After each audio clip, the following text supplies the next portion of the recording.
بیوراسپ یعنی ازدحاق۔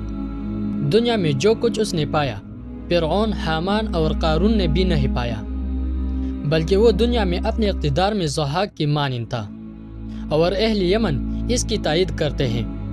حشام بن محمد بن صائب سے ضحاک کے بارے میں مذکور ہے کہ عجم ضحاک کے بارے میں گمان کرتے ہیں کہ وہ جمشید کا بہنوئی جو کہ ان کے خاندان کے معزز افراد میں سے تھا، اس نے اسے یمن کا بادشاہ بنا دیا۔ ضحاک اسی کا بیٹا تھا۔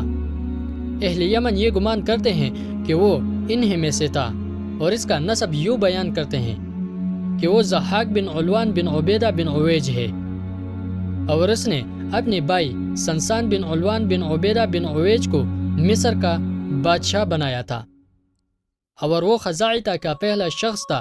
اور جب حضرت ابراہیم علیہ السلام مصر میں تشریف لائے تو اس وقت وہی مصر کا بادشاہ تھا۔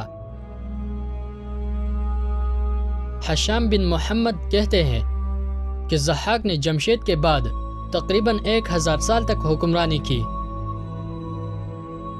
پھر ضحاک کے بعد ادوادی نرس میں آیا جو کوپا کی طرف جانے والے راستے کی ایک جانب ہے، اور تمام زمین کا بادشاہ بن بیٹھا، اور لوگوں پر ظلم و ستم کی نئی داستان رقم کرنا شروع کی۔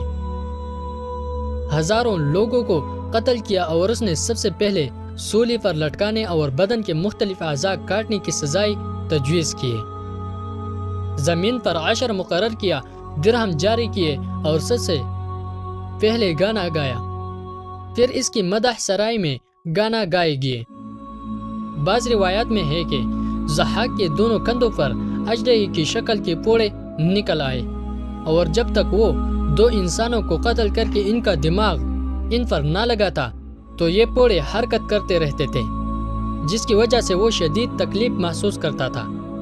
چنانچہ وہ روزانہ 2 آدمی قتل کرنے کا حکم دیتا اور ان کا دماغ اپنے پھوڑوں پر لگاتا۔ اس قتل عام کو دیکھ کر بابل سے ایک شخص نکلا، اور اس نے ایک جھنڈا گاڑ کر لوگوں کو اس کے نیچے جمع کیا۔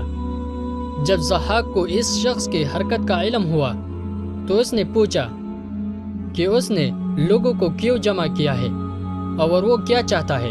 تو اس شخص نے ضحاک کو کہا کہ کیا تو یہ گمان نہیں کرتا کہ تو تمام روئی زمین کا بادشاہ ہے؟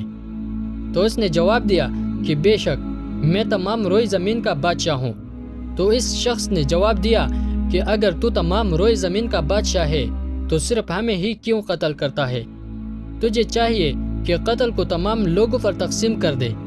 چنانچہ ضحاک نے اپنے آدمیوں کو حکم دیا کہ وہ روزانہ 2 آدمی ترتیب سے لاتے رہے، اور کسی شہر یا گاؤں کو مخصوص نہ کرے، بلکہ ہر شہر اور گاؤں سے آدمی لائے جائے۔ بعض لوگوں نے کہا کہ اہل اصفہان اسی جھنڈا اٹھانے والے کی اولاد ہیں، اور یہ جھنڈا آج تک فارس کے بادشاہوں کے خزانوں میں محفوظ ہے، جو کہ اصل میں شیر کی کال کی تھا، مگر فارس کے بادشاہوں نے اس پر سونا اور ریشمی کپڑا چڑھا دیا تاکہ اس سے برکت حاصل کر سکے۔ بعض دیگر روایت میں ہے کہ ضحاک ہی نمرود تھا، اور حضرت ابراہیم علیہ السلام اسی کے زمانے میں پیدا ہوئے تھے۔ اسی بادشاہ نے آپ علیہ السلام کو آگ میں ڈالا۔